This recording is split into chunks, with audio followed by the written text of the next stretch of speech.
चालू घडामोडीच्या बॅचमध्ये सर्व विद्यार्थी मित्रांचं स्वागत.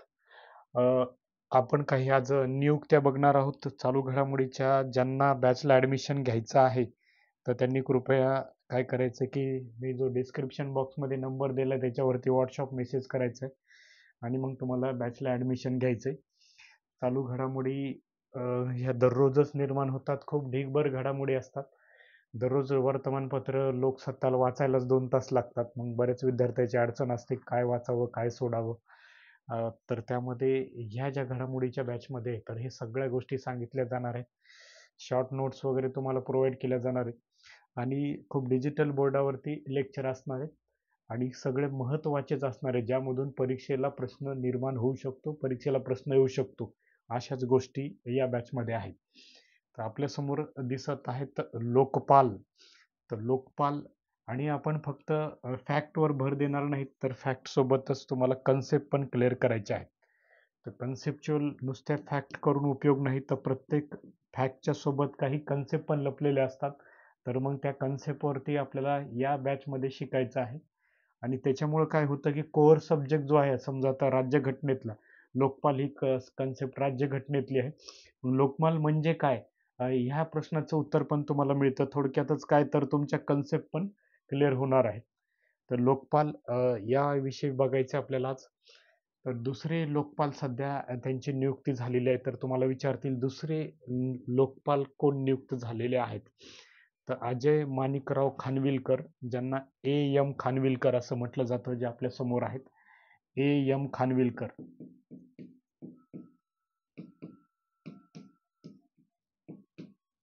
मग आपल्याला परीक्षेला प्रश्न येऊ शकतो की पहिले लोकपाल कोण?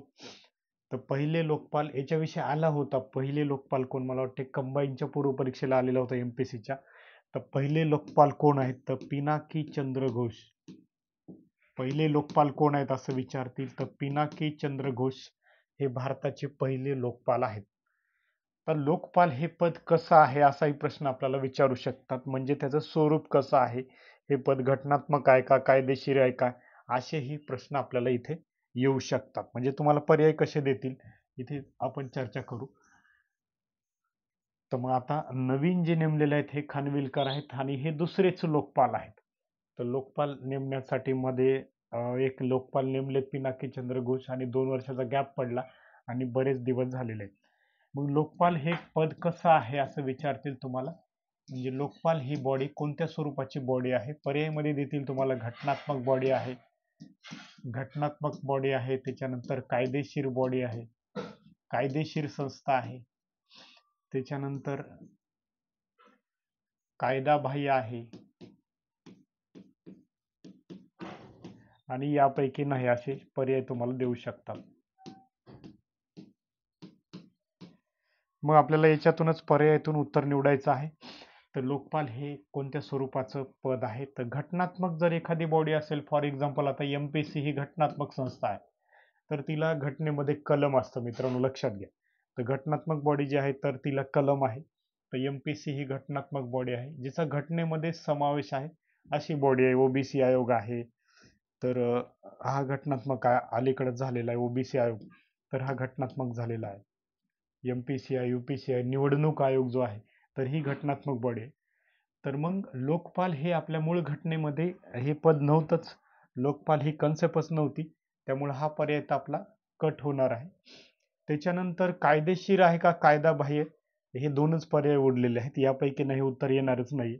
तर कायदेशीर आहे का कायदाबाह्य, तर यावरती आपण जर अभ्यास केला तर तुम्हाला लक्षात येईल की कायदेशीर म्हणजे ज्याच्यामध्ये संसदेसाठी कायदा केला जातो, तर हा सुद्धा 2013चा कायदा आहे. म्हणजे त्या कायद्याच्या टायटलमध्ये 2013 आहे. लोकपाल आणि लोक आयुक्त कायदा 2013 त्यानुसार हे पद तयार झालेलं आहे. म्हणून हे पद कायदाबाह्य नाही, तर हे कायदेशीर पद आहे, ज्याचा घटनेमध्ये समावेश नाही परंतु कायद्यामध्ये समावेश आहे.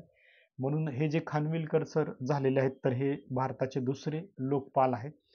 मग हे पद का निर्माण केलं, या पदाचं काय काम आहे वगैरे, तर हे सगळं आपण पाहणार आहोत. तर लोकपाल हे निर्माण का झालं, तर त्याच्या मागे पार्श्वभूमी अण्णा हजारे आणि अरविंद केजरीवाल वगैरे यांनी खूप मोठं आंदोलन उभारलं होतं आणि त्या आंदोलनामधून लोकपाल पद तयार करावं किंवा लोकपालसाठी केंद्र सरकारने कायदा करावा यासाठी वातावरण तयार झालेलं होतं आणि म्हणून 2013 मध्ये यासाठी कायदा करण्यात आलेला आहे, लोकपाल आणि लोक आयुक्त. तर लोक आयुक्त हे जे पद आहे किंवा लोक आयुक्त ही जी कन्सेप्ट आहे तर ही आपल्या राज्यामध्ये आहे, प्रत्येक राज्यामध्ये आहे. मग यांचं बेसिक काय काम आहे तर भ्रष्टाचार भारतामध्ये होत असेल खूप मोठा भ्रष्टाचार, तर भ्रष्टाचारावर नियंत्रण ठेवणं, तर हे लोकपालाचं काम आहे. भ्रष्टाचार होऊ नये म्हणून ही बॉडी तयार करण्यात आलेली आहे. तर भारताचे मग पहिले लोकपाल कोण असं विचारतील. पिनाकी चंद्र घोष यांची नियुक्ती कधी झाली होती तर पिनाकी चंद्र घोषची 2019 मध्ये. आणि 2019 नंतर पिनाकी चंद्र घोष यांचा कार्यकाल संपल्यानंतर मध्ये 2 वर्षाचा गॅप पडलाय, म्हणजे 2 वर्षानंतर खानविलकर यांची नियुक्ती झालेली आहे, एम खानविलकर. तर इथे तुमची कन्सेप्ट काय क्लिअर झाली बघा. लोकपाल हे पद कोणत्या स्वरूपाचं आहे तर it is a statutory body म्हणून आपण. स्टॅट्युटरी बॉडी म्हणजे जी कायद्यानं तयार झालेली कायदे मंडळ जे आहे, लोकसभा, राज्यसभा आणि राष्ट्रपतींनी सिग्नेचर केलेली आहे. आणि लोकपाल हा कायदा मग लागू कधी झाला असंही अलीकडे विचारलं जाऊ शकतं राज्यसेवेच्या परीक्षेत वगैरे. हा कायदा लागू कधी झालेला आहे तर हा कायदा 2014 मध्ये लागू झालाय. 2013चा जरी कायदा असला तर 2013 असं त्या कायद्याच्या टायटल मध्ये आहे, पण तो 14 मध्ये लागू झालेला आहे.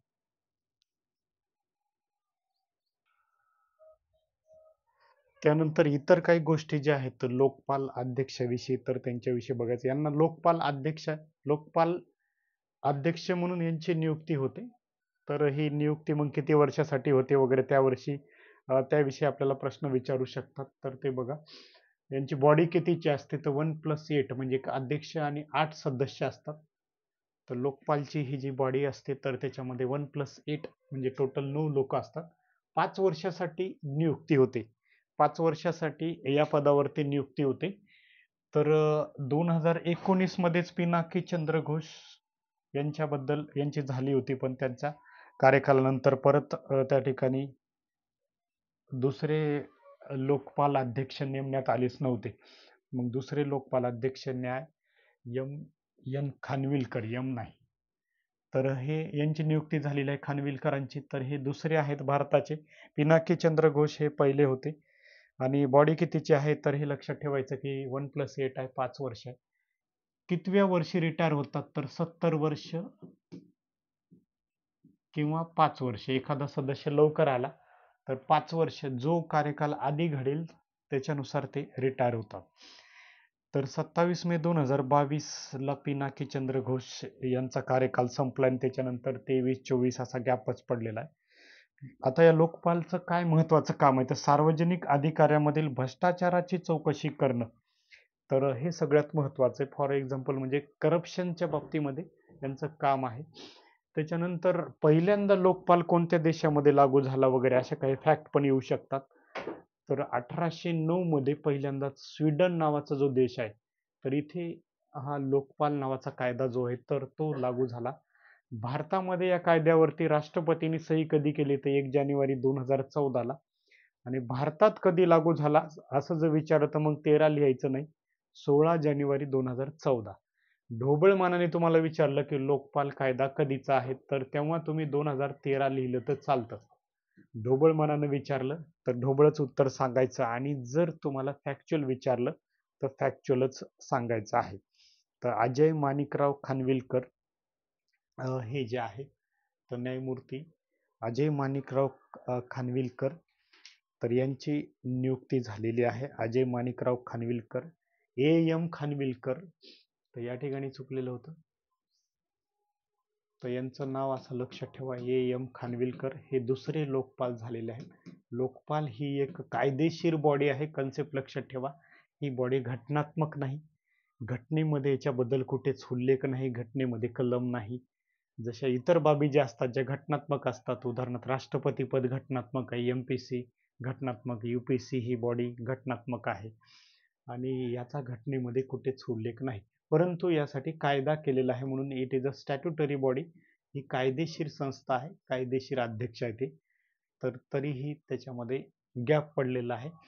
तर 2 वर्ष गॅप नंतर यांची नियुक्ती झालेली आहे म्हणून एम खानविलकर यांच्याविषयी प्रश्न विचारू शकतात आणि कन्सेप्ट पण त्यांची आपण क्लिअर केलेली आहे.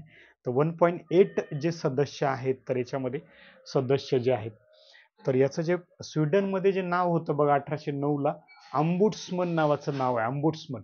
तर अंबुड्समन असं त्या पदाला स्वीडनमध्ये म्हणायचे. स्वीडनमध्ये फार आधीच 19व्या शतकामध्येच 1809लाच हा लोकपाल आलेला आहे. तर आपण जनरली 100-1 वर्ष मागेच असतो, 100-150 वर्ष आपण मागे मागे चालत असतो युरोपातल्या देशांच्या तुलनेमध्ये. युरोपात ज्या कन्सेप्ट तयार झाल्यात तर ते आपल्याकडे यायला वेळ लागतात, कारण आपल्याकडे बरेच दिवस इंग्रजांचं साम्राज्य होतं वगैरे, तेव्हा त्यांच्या कन्सेप्ट त्यांनी राबवलेल्या आहेत. तर लोकपाल आणि लोकायुक्त, तर राज्यामध्ये हीच सेम बॉडी आहे. तर लोकायुक्त ज्याला म्हटलं जातं, लोकपाल आणि लोकायुक्त. एकूण सदस्य किती असतात, तर ही बहुसदस्यीय संस्था आहे. लोकपाल ही एक संस्थाच आहे असं तुम्हाला लक्षात ठेवायचं. तर 1.8 अशी बॉडी आहे. 1 म्हणजे हे खानविलकर आणि इतर 8 दुसरे 8 लोक असतात. मग या 8 मध्ये 4-4 असे डिवाइड केले जातात. तर 4-8 पैकी जे 4 सदस्य आहेत, तर 4 सदस्य हे न्यायिक बाबतीमध्ये त्यांचा अनुभव असला पाहिजे, न्यायाधीश वगैरे. आणि लोकपालचे जे अध्यक्ष आहेत हे जनरली न्यायाधीशच असतील. लोकपालचे अध्यक्ष एकतर भारताचे माजी सरन्यायाधीश असतील किंवा सर्वोच्च न्यायालयाचे माजी न्यायाधीश असतील, असं या कायद्यामध्ये तरतूद आहे. सर्वोच्च न्यायालयाचे माजी सरन्यायाधीश असतील किंवा इतर एखादे न्यायाधीश माजी सर्वोच्च न्यायालयाचे माजी न्यायाधीश तरी असतील, आणि हे न्यायाधीश निष्कलंक एकदम उत्कृष्ट क्षमता असलेले क्वालिटी व्यक्तिमत्व जे आहे, तर त्यांनाच इथे संधी दिली जाते. तर 8 सदस्यापैकी 4 सदस्य हे ज्युडिशियल म्हणजे न्यायिक बाबतीत असतील आणि 4 सदस्य हे इतर सदस्य, निम्मे सदस्य हे न्यायिक सदस्य असले पाहिजे, अशी या ठिकाणी याची बॉडी आहे. निम्मे सदस्य न्यायिक असले पाहिजे. आणि शिवाय आणखी एक अट आहे की या 8 पैकी 4 सदस्य म्हणजे इकडचे असो इकडचे असो, ओबीसी, एससी, एसटी या कॅटेगरी मधले असले पाहिजे. एससी, एसटी या कॅटेगरीतले म्हणजे निम्मे सदस्य हे मागासवर्गीय जाती धर्मातले असले पाहिजे. एससी, एसटी, ओबीसी असे असले पाहिजे. तर अशा पद्धतीने लोकपाल याविषयी आणखी तुम्हाला जर काही प्रश्न पडले तर कमेंट करा, आपण त्यावरती चर्चा करू. आपल्या लेक्चरमध्ये पण रेग्युलरमध्ये घेऊ. आणि त्याच्यावरती काही शॉर्ट नोट्स पण प्रिपेअर करणं चालू आहे, त्या पण नोट्स तुम्हाला मिळतील. तर ज्याने बॅच लावली त्यांना शॉर्ट नोट्स पण मिळतील.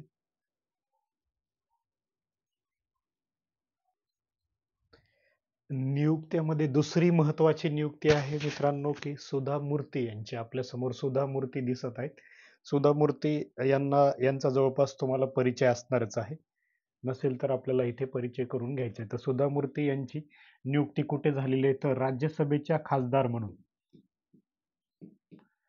तर राज्यसभेचे खासदार जे आहेत, तर याच्यामध्ये 12 खासदारांची नियुक्ती डायरेक्ट राष्ट्रपती करत असतात. भारतीय राज्यघटनेचं कलम 80 उपकलम 3 जे आहे, तर या कलमानुसार भारताचे राष्ट्रपती जे आहेत, हा मगाशी लोकपाल जे आहेत, तर लोकपालची नियुक्ती कोण करतो असं विचारलं तर राष्ट्रपतीच करतात. आणि खासदारांची नियुक्ती सुद्धा राष्ट्रपतीच. तर 80(3) नुसार, कलम 80 नुसार डिटेल विचारलं तर 80(3) नुसार राष्ट्रपती 12 व्यक्तीची डायरेक्ट राज्यसभेवर नियुक्ती करतात. 12 व्यक्तीची खासदार म्हणून डायरेक्ट त्यांचं सिलेक्शन केलं जातं. तर हे जे खासदार असतात तर यांना नॉमिनेटेड खासदार म्हटलं जातं. नॉमिनेटेड खासदार म्हणजे नामनिर्देशित असा मराठी शब्द आहे. तर नॉमिनेटेड जसं आपल्या इकडे आपल्या महाराष्ट्रामधून छत्रपती संभाजीराजे जे आहेत कोल्हापूरचे, तर त्यांचे वडील शाहू महाराज आता इलेक्शनमध्ये आहेत, म्हणजे इलेक्शनला उभे आहेत काँग्रेसच्या तिकिटावरती. तर मग त्यांना डायरेक्ट राज्यसभेवर खासदार करण्यात आलं होतं. तर तसंच मग सुधा मूर्ती यांना सुद्धा डायरेक्ट खासदार करण्यात आलेलं आहे. राष्ट्रपती अशा 12 व्यक्तीची नियुक्ती करतात आणि हे वेगवेगळ्या क्षेत्राचे असतात, कला, विज्ञान, वाणिज्य वगैरे. म्हणजे काहीतरी तुमचं कॉन्ट्रीब्युशन असलं पाहिजे, काम असलं पाहिजे देशासाठी. कोणाची सोम्या गोम्याची नियुक्ती इथं होत नाही, तुमचं काम असलं पाहिजे. सुधा मूर्ती यांचं काय काम आहे, तर समाजसेविका आहेत. तर इन्फोसिस नावाची कंपनी पण आहे आणि इन्फोसिस नावाची एक त्यांची समाजसेवा करणारी एक ऑर्गनायझेशन किंवा एनजीओ पण आहे, इन्फोसिस फाउंडेशन नावाची. तर सुधा मूर्ती हे इंग्लंडचे पंतप्रधान जे आहेत, तर ऋषी सुनक तर त्यांच्या सासूबाई आहेत. तर त्यांच्या सासू आहेत, म्हणजे खूप यांचे जावई इंग्लंडचे पंतप्रधान आहेत. तर इंग्लंडचे पंतप्रधान सगळ्यात तरुण पंतप्रधान, त्यांचे पण बरेचसे रेकॉर्ड आहेत. तर सगळ्यात तरुण पंतप्रधान झालेत, इंग्लंडचे पहिले हिंदू धर्मीय पंतप्रधान झालेत. तरुण पंतप्रधान, अर्थमंत्री होते त्या अगोदर आणि नंतर इंग्लंड या देशाचे पंतप्रधान झालेले आहेत. तर सुधा मूर्ती ह्या आता खासदार झालेत, तर यांना अगोदर मग यांच्या प्रोफाईलवरती विचारतील यांना कोणते पुरस्कार मिळालेत. अलीकडेच 2023 मध्ये त्यांना पद्मभूषण नावाचा पुरस्कार देण्यात आलाय, जो भारतामधला तिसरा मोठा अवॉर्ड आहे. भारतरत्न पहिला, दुसरा पद्मविभूषण आणि तिसरा पद्मभूषण. तर आपल्या लेक्चरमध्ये तुमच्या कन्सेप्ट पण क्लिअर होतील. नुसते फॅक्ट सांगितले गेलं, पुढे ऑब्जेक्टिव्ह प्रश्न घेतले आणि ते लक्षात राहत नाहीत. नुसते ऑब्जेक्टिव्ह प्रश्न केले तर लक्षात राहत नाहीत. कन्सेप्च्युअल गोष्टी पण केल्या पाहिजे. तुमच्या कन्सेप्ट क्लिअर झाल्या पाहिजे. तर मग राष्ट्रपती मगाशी सांगितलं हे 12 सदस्य नियुक्ती करतात, तर त्या 12 मधून सुधा मूर्ती यांची नियुक्ती झालेली आहे. मग हे 12 सदस्य राष्ट्रपतीच्या महाभियोगात भाग घेतात. परत ही पण फॅक्ट सोबत लक्षात ठेवा, कारण बऱ्याच वेळा आपण विसरतो. राष्ट्रपतींना काढून टाकण्याची जी पद्धत आहे त्याला महाभियोग पद्धत म्हणतात. कलम 61 नुसार ती महाभियोग पद्धती राबवली जाते राष्ट्रपतींना काढून टाकण्यासाठी. तर मग ज्या राष्ट्रपतींनी नियुक्ती केली त्यांनाच काढण्यामध्ये सुद्धा, त्यांना काढायचे समजा फॉर एक्झाम्पल, तर त्या महाभियोगामध्ये हे 12 सदस्य सुद्धा सहभागी होतात. त्यांना नॉमिनेटेड सदस्य, नामनिर्देशित सदस्य म्हटलं जातं. आणि परंतु राष्ट्रपतीचं इलेक्शन असेल तर त्यामध्ये मात्र हे 12 सदस्य सहभागी होत नाहीत. राष्ट्रपतीची निवडणूक असेल, इलेक्शन म्हणजेच राष्ट्रपतीची निवडणूक असेल, दर 5 वर्षाला राष्ट्रपतीची निवडणूक होते आणि राज्यसभेचे खासदार हे 6 वर्षासाठी असतात. कोणतेही नॉमिनेटेड असतील किंवा इलेक्टेड असतील. बाकीचे सगळे खासदार इलेक्टेड असतील. तर राज्यसभेत 250 असतात ना, 238 प्लस 12. तर मग ह्या 12 मध्ये सुधा मूर्ती यांची नियुक्ती झालेली आहे. तर ही पण कन्सेप्ट लक्षात ठेवायची, नुसत्या फॅक्ट करायच्या नाही. तर सोबत त्याला पॉलिटिकची चालू घडामोडी असतील पॉलिटिकल, त्याला पॉलिटीचा टच द्यायचा. भूगोलाची असेल भूगोलाचा टच द्यायचा. तर मग या पद्धतीने चालू घडामोडी केल्या तर तुमच्या त्या विषयात पण फायदा होईल आणि चालू घडामोडीचे मार्क आता कव्हर होतील. आणि जर चालू घडामोडी खूपच अवघड कठीण आल्या तर या कंटेंटचा फायदा तिकडे तरी होईल. असं दोन्हीकडे सायमल्टेनियसली फायदा झाला पाहिजे, असंच आपल्या बॅचमध्ये कंटेंट दिलं जाईल. तर मग पद्मभूषण नावाचा जो पुरस्कार आहे, भारतातला तिसरा पुरस्कार आहे. हा यांना कधी मिळाला तर अगदी अलीकडेच 2023लाच. आणि त्याच्यानंतर ते काय करतील, याला पद्मविभूषण करून देतील. म्हणजे काही रॉंग स्टेटमेंट तयार करतील एमपीसीला, तर पद्मभूषण त्यांना पुरस्कार मिळाला. हा भारतातला 3ऱ्या क्रमांकाचा आहे. मग याच्या अगोदर काही दिला होता काय? हो दिला होता. तर पद्मश्री हा पुरस्कार त्यांना 2006 मध्ये देण्यात आलेला होता. पद्मश्री हा पुरस्कार 2006 मध्ये यांना देण्यात आला होता, सुधा मूर्ती यांना. आणि आता पद्मभूषण, म्हणजे 2च राहिलेत बाकी आता, भारतरत्न आणि पद्मविभूषण. तर 4 पुरस्कार जे आहेत भारतामधले सगळ्यात मोठे, तर त्याच्यामधले 2 पुरस्कार त्यांना मिळालेले आहेत. तर हे जे राज्यसभेचे खासदार आहेत, तर मग हे नॉमिनेटेड खासदार म्हणून त्यांचं समाजसेवा या क्षेत्रामधून त्यांची निवड झालेली. तर समाजसेविका आहेत त्या. तर इन्फोसिस फाउंडेशन नावाची एक NGO आहे त्यांची. NGO म्हणजे नॉन गव्हर्नमेंट ऑर्गनायझेशन, आणि त्याच्यामध्ये प्रॉफिटसाठी नसते तर देशाच्या काहीतरी सेवा करण्यासाठी. तर त्यांची ही संस्था फाउंडेशन एक आहे, तर ती स्थापन केली. म्हणून यांना राष्ट्रपती द्रौपदी मुर्मू यांनी डायरेक्ट राज्यसभेवर इलेक्ट केलेलं आहे, नॉमिनेट केलेलं आहे. तर ही अगदी महत्वाची नियुक्ती आहे.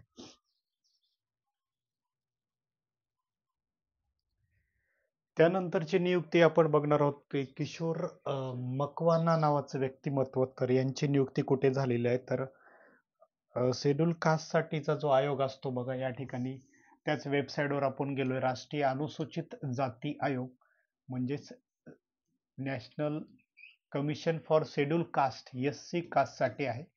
शिवाय याच्यामध्ये पूर्वी अँग्लो इंडियनचं जे शोषण होत होतं, अँग्लो इंडियनच्या बाबतीमध्ये पण आहे. या ठिकाणी लिहिले बघा, अँग्लो इंडियन समुदाय, अँग्लो इंडियन समुदायों के शोषण के खिलाफ. तर इथे कोणाची नियुक्ती झाली, तर किशोर मकवाना यांची नियुक्ती झालेली आहे. तर ही राष्ट्रपतीजींनी अलीकडेच नियुक्ती केली. किशोर मकवाना हे बिलॉंग टू गुजरात राज्याचे आहेत. तर गुजरात राज्याचे एक लेखक आहेत. त्यांनी अनेक पुस्तकं लिहिले. डॉक्टर बाबासाहेब आंबेडकर यांच्याविषयी पुस्तक लिहिले, नरेंद्र मोदीजी यांच्याविषयी लिहिले, शिवाजी महाराजांविषयी लिहिले, अनेक पुस्तकं लिहिलेले आहेत. म्हणून त्यांची नियुक्ती या आयोगाचे अध्यक्ष म्हणून करण्यात आले, राष्ट्रीय अनुसूचित जाती आयोग जो आहे. मग ह्या आयोगाच्या बाबतीमध्ये कन्सेप्ट काय, तुम्हाला कन्सेप्ट पण सांगतो, नुसती फॅक्ट शिकायची नाही. आजपासून तुमचा व्ह्यू बदलला पाहिजे. ज्यांनी हा व्हिडिओ पाहिलाय तर त्यांचा अभ्यासाचा सगळा व्ह्यू बदलला पाहिजे. तर इथे फॅक्ट तर आपण बघितले की यांची नियुक्ती झाली किशोर मकवाना. तर कन्सेप्ट काय की हा आयोग घटनात्मक आयोग आहे, म्हणजे ज्याचा घटनेमध्ये समावेश आहे असा आयोग आहे. जसं एमपीसी आयोग आहे ना, तसाच अनुसूचित जाती आयोग शेड्यूल कास्टसाठी जो आहे एससी आयोग, हा घटनात्मक आयोग आहे. अर्थातच मग घटनात्मक आयोग असल्यामुळे त्याला घटनेत कलम असणार आहे. अगदी बरोबर. तर 338 कलमानुसार या ठिकाणी या आयोगाची स्थापना राष्ट्रपतींनी केलेली आहे. 338 कलमानुसार घटनात्मक आयोग आहे. NCSC में आपका स्वागत आहे असं लिहिले आणि हे आपल्या समोर जे दिसतात तर हे किशोर मकवाना आहेत. तर SC आणि ST यांच्यासाठी पूर्वी एकच आयोग होता. तर SC आणि ST यांच्यासाठी एकच आयोग होता, परंतु 89वी घटना दुरुस्ती लक्षात ठेवा तुम्हाला 89 अमेंडमेंट झाली, घटनेमध्ये घटना दुरुस्ती झालेली आहे. तर ही 89वी घटना दुरुस्ती जी आहे त्याच्यामध्ये राष्ट्रपती म्हणजे तेव्हा पंतप्रधान होते अटल बिहारी वाजपेयी. 2003 ची घटना आहे. तर अटल बिहारी वाजपेयी हे खूप चांगल्या पंतप्रधानामध्ये त्यांचा समावेश आहे. मग त्यांना लक्षात आलं की हे SC आणि ST आयोग दोन्ही एकत्र आहेत, याला दोन्हीला डिवाइड केलं पाहिजे, म्हणून त्यांनी SC आणि ST आयोग वेगळा केला. मग ST आयोगाचं कलम बदललं, 338A आहे. तर 338A आहे आणि अलीकडे 102वी घटना दुरुस्ती जे झालेली आहे तर त्याच्यामध्ये 338B आलेला आहे. लक्षात ठेवण्यासाठी तर ट्रिक सांगतो, बी फॉर ओबीसी. तर बी मधला ओबीसी 338B नुसार ओबीसी आयोग घटनात्मक झालाय. 338A नुसार हा ST आयोग म्हणजे शेड्यूल ट्राईब साठीचा आयोग, जो अनुसूचित जमातीसाठीचा आयोग 89व्या घटना दुरुस्तीने घटनात्मक झालेला आहे. तर हे लक्षात ठेवायचं, ही घटना दुरुस्ती 89वी आहे. अटल बिहारी वाजपेयी यांच्या काळात झालेली आहे 2003 मध्ये. 2004 पर्यंत अटल बिहारी वाजपेयी होते हे तुम्हाला माहिती आहे. तर 338A नुसार या ठिकाणी अनुसूचित जमाती आयोग वेगळा झालाय आणि 338 मध्ये SC आयोगच आहे. 338 मध्ये SC आयोगच आहे. तर आलं का लक्षामध्ये? या ठिकाणी हे सगळे आयोग जे आहेत, SC आयोग, ST आयोग, OBC आयोग, तिन्ही आयोग आज रोजी घटनात्मक आहेत. तर तुम्हाला विचारतील खालीलपैकी कोणता आयोग घटनात्मक नाही? पर्याय देतील SC आयोग, ST आयोग, OBC आयोग आणि नीती आयोग. तर मग अशा वेळेस तुम्हाला नीती आयोग असं उत्तर लिहायचं, OBC आयोग लिहायचं नाही. OBC आयोग हा सुद्धा घटनात्मक आयोग झालेला आहे. तर 102वी घटना दुरुस्ती जी झाली होती 2018 मध्ये, तर 102व्या घटना दुरुस्तीने तर 102व्या घटना दुरुस्तीने 102 या घटना दुरुस्तीने ओबीसी आयोग सुद्धा घटनात्मक झालेला आहे.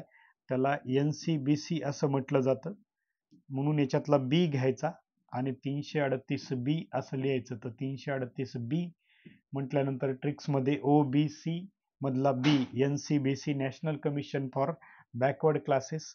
तर मग या ठिकाणी हा पण आयोग घटनात्मक झालाय. 338A नुसार ST साठीचा आयोग हा पण घटनात्मक आहे आणि फक्त 338 हे SC आयोगाचं कलम आहे. कलमांच्या जोड्या लावा वगैरे असाही प्रश्न आला तरी तुम्हाला जमायला हवा. तर अलीकडेच कोणाची नियुक्ती SC आयोगाच्या म्हणजे प्रमुखपदी केलेली आहे? तर किशोर मकवाना यांची केलेली आहे. OBC आयोगाचे सुद्धा नवीनच अध्यक्ष नेमलेत. तर त्यांचं नाव काय आहे असंही विचारतील तुम्हाला, OBC आयोगाचे अध्यक्ष कोण आहेत? तर तुम्ही कमेंट्स मध्ये टाका. OBC आयोग, NCBC आयोग महाराष्ट्रीयन आहेत, त्यांचं नाव काय आहे? जो आयोग 338B नुसार तो सुद्धा घटनात्मक झालेला आहे. तर मग ज्याचं घटनेमध्ये कलम आहे, घटनेमध्ये उल्लेख आहे, घटना दुरुस्तीने एखादी बॉडी तयार झालेली आहे, तर त्या बाबी सगळ्या घटनात्मक बॉडीज असतात, त्या घटनात्मक संस्था असतात. तर मग SC आयोग सुद्धा एकदम पॉवरफुल आणि घटनात्मक संस्था आहे. काम काय आहे? तर SC कास्ट मधले जे आहेत अनुसूचित जाती आयोग जो आहे तो एक भारतीय संवैधानिक निकाय म्हटले. संवैधानिक निकाय म्हणजेच घटनात्मक बॉडी है। अनुसूचित जातियों और एंग्लो इंडियन समुदायों के शोषण के खिलाफ पण काम करती थी, खिलाफ के उनके सामाजिक, शैक्षणिक, आर्थिक और सांस्कृतिक हितों का बढ़ावा देना और उनकी रक्षा करने के लिए इस आयोग की म्हणजे इस आयोग का गठन किया है। संविधान में विशेष प्रावधान किए गए थे। भारतीय संविधान का अनुच्छेद 338 राष्ट्रीय अनुसूचित जाती आयोग के संबंधित आहे। तर असं आयोगाच्या वेबसाईट सुद्धा म्हटलेलं आहे। तर या पद्धतीने एकदम जर तुम्हाला कन्सेप्च्युअल क्लॅरिटी फॅक्ट वगैरे सगळंच करायचं असेल आणि यातून प्रश्न येणार म्हणजे येणार कुठलीही परीक्षा असेल, तर त्या पद्धतीने जर करायचं असेल तर तुम्ही आपली बॅच जॉईन करा. ज्यांना जॉईन करायचे त्यांनी डिस्क्रिप्शन बॉक्समध्ये आपला नंबर दिलेला आहे, तर त्यावरती मेसेज करायचा आहे.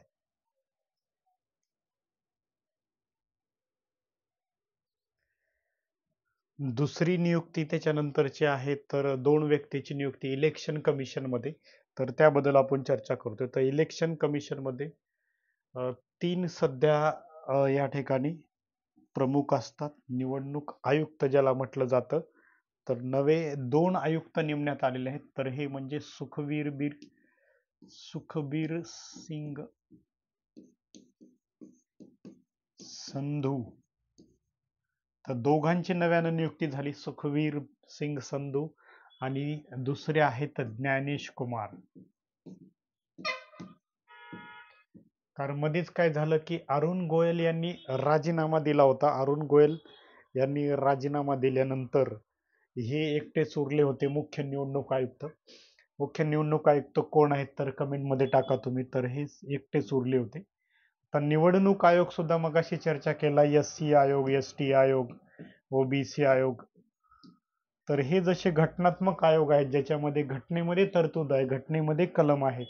आपण बघितलं की SC आयोगाचं कलम 338 आहे, ST आयोगाचं 338 आहे, OBC मधला बी घ्यायचा, OBC आयोगाचं कलम 338 आहे.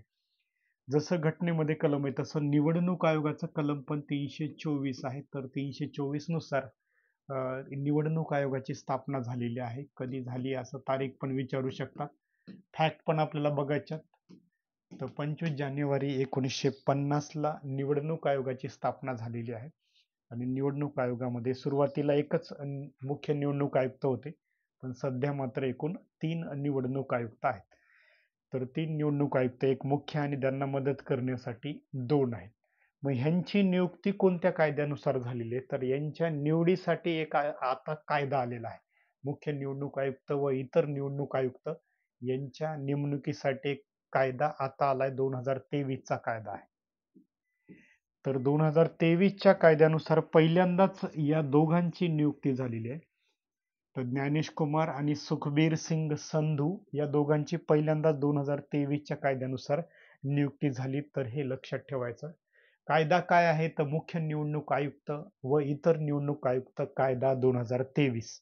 तर या कायद्यानुसार ह्यांची नियुक्ती झाली. या कायद्यावर बरीचशी टीका झालेली आहे.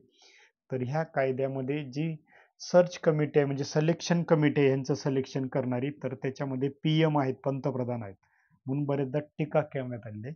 तर यांच्या कमिटीमध्ये कोण कोण आहेत ज्यांच्या नियुक्ती करण्यासाठी हे राष्ट्रपतीला शिफारस करतील. तर मग सर्च आणि सिलेक्शन कमिटी जी असते तर त्या कमिटीमध्ये PM आहे, पंतप्रधान आहेत, एक कॅबिनेट मंत्री आहेत, कॅबिनेट मंत्री एक घेतले जातात. मंत्रिमंडळातले कॅबिनेट मंत्री अर्थातच पंतप्रधानाच्या सगळ्यात जवळचे कोण आहेत सध्या, अमित शहा. तर अमित शहा जे आहेत तर याच्यामध्ये अमित शहा जे, त्याच्यानंतर एक विरोधी पक्ष नेता पण असतो याच्यामध्ये. तर विरोधी पक्ष नेता काँग्रेसचे अधीर रंजन चौधरी जे आहेत लोकसभेमधले, तर ते पण आहेत. मग हे सगळे मिळून सांगणार की आम्हाला हे दोघं हवेत, आम्हाला निवडणूक आयुक्त इतर निवडणूक आयुक्तामध्ये हे दोघं हवेत. तर मग राष्ट्रपती ह्यांची नियुक्ती करतो या नवीन कायद्यानुसार. तर नवीन कायद्याविषयी परत अजून वाचून घ्या तुम्ही. तर मुख्य निवडणूक आयुक्त व इतर निवडणूक आयुक्त कायदा 2023 त्याच्यानुसार पहिल्यांदाच या दोघांची नियुक्ती झालेली आहे. तर ह्या 2 व्यक्तिमत्व यांचे सिलेक्शन झाले. सिलेक्शन कमिटीचा अध्यक्ष कोण असतो तर पंतप्रधान आणि एक कॅबिनेट मंत्री त्याच्यामध्ये असतो. अमित शहाजी त्याच्यामध्ये आहेत, विरोधी पक्षाचे नेते पण त्याच्यामध्ये आहेत आणि सचिव दर्जाचे अधिकारी पण आहेत. तर सचिव दर्जाचे 2 अधिकारी आहेत. म्हणजे एवढ्या लोकांची एक बॉडी आहे, ती बॉडी यासाठी रिकमेंडेशन करणार की ह्यांना तुम्ही काय करा, निवडणूक आयुक्त, मुख्य निवडणूक आयुक्त किंवा इतर निवडणूक आयुक्त करा. निवडून आल्यानंतर मग ह्यांचा ज्ञानेश कुमार वगैरे यांचा कार्यकाल किती असतो असं तुम्हाला विचारतील. तर यांना म्हणजे यांची नियुक्ती झाल्यावर, निवडणूक म्हणणे योग्य नाही, तर नियुक्ती झाल्यावर यांचा कार्यकाल किती वर्षाचा असतो असं विचारतील. तर कार्यकाल ह्यांचा 6 वर्षाचा कार्यकाल असतो. 6 वर्षाच्या आधी पण राजीनामा देऊ शकतात. अलीकडेच अरुण गोयल यांनी राजीनामा दिला होता, तर कालावधी संपण्याच्या अगोदरच यांनी राजीनामा दिला होता. काढायचा असेल तर 2/3 बहुमताने यांना काढावं लागतं. निवडणूक आयुक्तांना काढणं सोपं नाहीये, तर 2/3 बहुमताने काढावं लागतं. लोकसभा आणि राज्यसभा दोन्हीकडे तसा ठराव तो मांडावा लागतो. तर कंटिन्यू ते 6 वर्षासाठी या ठिकाणी राहू शकतात आणि 6 वर्षानंतर मग त्यांचा कार्यकाल संपतो. तर अगोदरही राजीनामा देऊ शकतात. ह्यांची नियुक्ती कोण करतात असं ढोबळ विचारलं, मग पंतप्रधान लिहू नका, तर राष्ट्रपतीच यांची नियुक्ती करतात. आतापर्यंत जेवढे आयोग बघितलेत, एस.सी. आयोगाचे अध्यक्ष त्यांची नियुक्ती राष्ट्रपती, एस.टी. आयोगाचे अध्यक्ष राष्ट्रपती, लोकपालांची नियुक्ती राष्ट्रपतीच करतात. लोकपालाची नियुक्ती राष्ट्रपती, NCBC म्हणजेच ओबीसी आयोग त्याचे प्रमुख कोण आहेत हे तुम्हाला कमेंट करायला सांगितलंय, तर त्यांची नियुक्ती राष्ट्रपती, पंतप्रधानांची नियुक्ती राष्ट्रपती, निवडणूक आयुक्तांची नियुक्ती मुख्य निवडणूक आयुक्त आणि हे दोघं इतर निवडणूक आयुक्त यांची नियुक्ती राष्ट्रपतीच करतात. तर कन्सेप्ट प्लस फॅक्ट असं दोन्हीही कव्हर करत जायचे. 6 वर्षासाठी यांची नियुक्ती होती. त्यांना काढून टाकण्यासाठी 2/3 बहुमताने ठराव पास व्हावा लागतो दोन्ही सभागृहामध्ये, नंतरच त्यांना काढता येतं. तर निवडणूक आयोगाची स्थापना कधी झाली, तर सुमारे 74 वर्ष आता कंप्लीट झालेले. 74 वर्षापूर्वी 25 जानेवारी 1950ला निवडणूक आयोगाची स्थापना झालेली आहे. तर हा आयोग घटनात्मक आयोग आहे. त्याचं कलम पण तुम्हाला सांगितले 324. महाराष्ट्रामध्ये सुद्धा असा आयोग आहे. 243 नुसार प्रत्येक राज्यामध्ये, महाराष्ट्रच नाही तर 243 नावाचं जे कलम आहे, तर हे 73व्या घटना दुरुस्तीने आलंय. महाराष्ट्राचा निवडणूक आयोग सुद्धा घटनात्मक आहे. केंद्राचा निवडणूक आयोग सुद्धा घटनात्मक आहे. दोन्हीही आयोगाला कलम आहेत. महाराष्ट्राचा आयोग कोणत्या कलमाने स्थापन झालाय, तर 243 कोणत्या घटना दुरुस्तीने झाल्या, तर 73वी घटना दुरुस्तीने. महाराष्ट्राचा निवडणूक आयोग सुद्धा घटनात्मक आहे. केंद्राचा निवडणूक आयोग सुद्धा घटनात्मक आहे. तर ह्या कन्सेप्ट पण आणि फॅक्ट पण लक्षात ठेवायचे. 243 हे कलम कोणत्या घटना दुरुस्तीने आले, 73वी घटना दुरुस्ती, जी PV नरसिंहराव यांच्या काळामध्ये 1993ची आहे. तर त्या काळात खूप मोठ्या 2 घटना दुरुस्त्या त्यांनी अगदी महत्त्वाच्या केल्यात, ज्या पंचायत राज व्यवस्थेला बळकटी देणाऱ्या होत्या. 73वी घटना दुरुस्ती आणि 74वी घटना दुरुस्ती.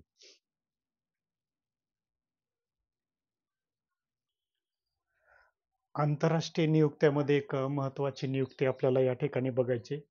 आंतरराष्ट्रीय नियुक्त्यामध्ये पण आपल्याला विचारतील, तर आंतरराष्ट्रीय नियुक्त्यामध्ये सगळ्यात महत्त्वाची नियुक्ती म्हणजेच पाकिस्तानचे पंतप्रधान जे आहेत, तर त्यांची नियुक्ती झालेली आहे. पाकिस्तानवरती बऱ्याचदा प्रश्न विचारले जातात.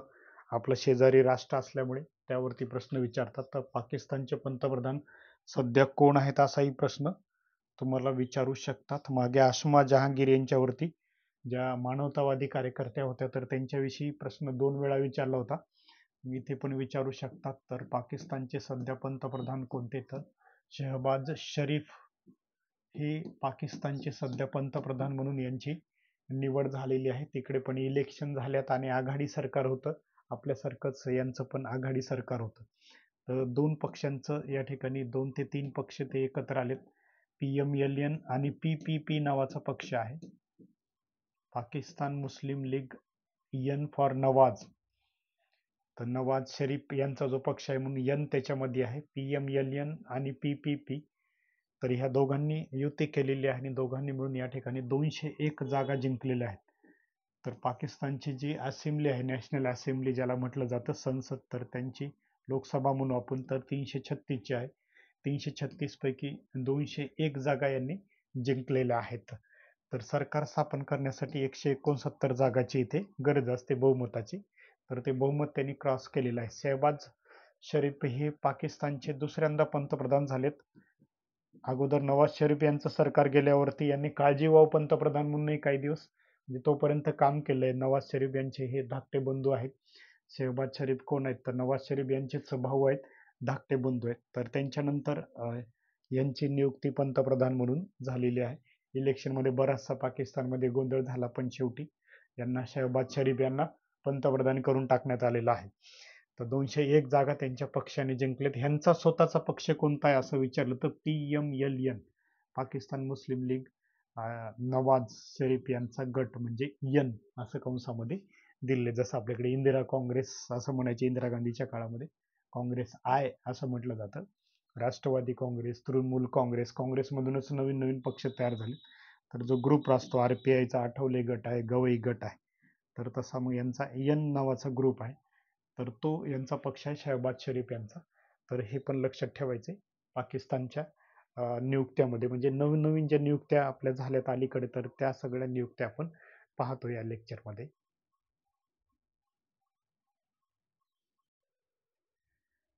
पाकिस्तानचे जसे पंतप्रधान नियुक्त झाले तर त्याच पद्धतीने राष्ट्राध्यक्ष पण, राष्ट्रपती पण त्यांचे नियुक्ती झालेले आहेत. तर तुम्हाला विचारतील पाकिस्तानचे राष्ट्रपती म्हणून कोणाची अलीकडे निवड झाली, तर आपल्या समोर दिसतात. यांचं नाव आहे आसिफ अली झरदारी. दुसऱ्यांदा हे राष्ट्रपती झालेले आहेत. तर बघा, पंतप्रधान पण तिथे दुसऱ्यांदा झालेले आहेत. मगाशीच आपण बघितले पंतप्रधान आणि राष्ट्राध्यक्ष जे आहेत, राष्ट्रपती सुद्धा दुसऱ्यांदा झालेत पाकिस्तानमध्ये. तर यांची निवड आता अलीकडेच 10 मार्चला, मार्च मधल्याच घडामोडी बघतोय आपण अलीकडे झालेल्या. मार्च मधल्या 10 मार्च 2024ला यांची झाली आसिफ अली झरदारी यांची नियुक्ती. आणि हे कुठल्या पक्षाचे, तर PPP या पक्षाचेच होते. यांनी पराभव कोणाचा केलेला आहे, तर फार मोठ्या फरकाने यांनी पराभव केलाय महमूद खान अचकझाई, महमूद खान अचकझाई यांचा पराभव केलेला आहे. तर अगोदर पण हे राष्ट्रपती होते, दुसऱ्यांदा झालेले. 2008 ते 2013 यांच्या या काळामध्ये हे राष्ट्रपती होते. तर राष्ट्रपती होते. मग ह्यांचा जर इतिहास पाहिला तुम्ही, तर 1955 मध्ये कराचीमध्ये यांचा जन्म झालाय झरदारीचा वगैरे. मुळात हे कोण होते, तर पंतप्रधान पाकिस्तानचे जुल्फिकार अली भुट्टो जे होते, तर त्यांची मुलगी बेनझीर भुट्टो. तर बेनझीर भुट्टो जे आहेत, तर बेनझीर भुट्टो ह्यांचे पती होते, ह्यांचे मिस्टर आहेत. तर त्यांची मागेच हत्या झाली 2007 मध्ये. डायरेक्ट गोळ्या घालून हत्या झाली. पूर्वी पाकिस्तानामध्ये डायरेक्ट हत्या व्हायची. पंतप्रधान पद गेलं की लगेच जीव पण जायचा, राष्ट्राध्यक्ष गेले की परत जीव पण जायचा. तर त्यांच्याकडे मजाच होती. तर 2007ला म्हणून ते देश सोडून जायचे जनरली, तिकडचे राष्ट्रपती पंतप्रधान हे देश सोडून जायचे. पण आता सध्या जरा बरं वातावरण आहे म्हणून सध्या देश सोडून जात नाहीत. तर 2007ला तर त्या बेनझीर भुट्टो यांची हत्या करण्यात आली, दहशतवाद्यांनी हत्या केली. मग त्यांचे हे मिस्टर आहेत, तर ते सध्या आसिफ अली झरदारी, म्हणजे बेनझीर भुट्टो, जुल्फिकार अली भुट्टो जे होते, तर पाकिस्तानचे पंतप्रधान, त्यांचे ते हे जावई आहेत. तर त्यांचे जावई दोघांचाही मृत्यू झाला त्याच्यामध्ये. तर आसिफ अली झरदारी हे सध्या राष्ट्रपती झालेले आहेत. तर पाकिस्तानचे कितवे राष्ट्रपती, हे 14वे राष्ट्रपती झालेले आहेत. 11वे पण झाले होते आणि 14वे पण, 11वे तेच होते आणि 14वे पण. तर सध्या पाकिस्तानचे हे 14वे राष्ट्रपती झालेले आहेत. तर नियुक्त्या ज्या आहेत, तर त्या मार्च महिन्यातल्या सगळ्या महत्वाच्या नियुक्त्या ज्या होत्या राष्ट्रीय आणि आंतरराष्ट्रीय मध्ये, आपले शेजारील राष्ट्र यावरती प्रश्न विचारले जातात. तर मग तुम्हाला माझं लेक्चर आवडलं असेल तर कृपया शेअर करा आपल्या मित्रांना. ज्यांना बॅच जॉईन करायची, तर त्यांनी बॅच जॉईन करा. चालू घडामोडीची अत्यंत माफक दरामध्ये बॅच आहे, फीस खूप कमी आहे. तर त्याच्यामध्ये तुम्हाला जाहिरात ज्यांना हवी वगैरे, तर ते टाकतो मी, डिटेल्स टाकतो. माझा नंबर तुम्हाला डिस्क्रिप्शन बॉक्समध्ये दिलायच, पण इथे पण परत मी लिहितो. 958847 5185 आहे. आणि माझे सुद्धा आता ग्रुप सीच्या मेन्सला खूप चांगले मार्क चालू घडामोडीचे आलेले होते. टोटल मार्क माझे जे 235 आहेत, तर त्यामध्ये चालू घडामोडीचा वाटा चांगलाच आहे. आणि चालू घडामोडी सोबत कन्सेप्ट क्लिअर करण्यासाठी मी त्यावरती पण भर देतो. नुसत्या फॅक्ट घेत नाही धडाधड. तर 100 प्रश्न इथे घेतले असते, पण तुमच्या डोक्यावरून गेले असते, लक्षात राहिले नसते. तर विथ कन्सेप्ट आपण जायचं आहे. तर धन्यवाद मित्रांनो.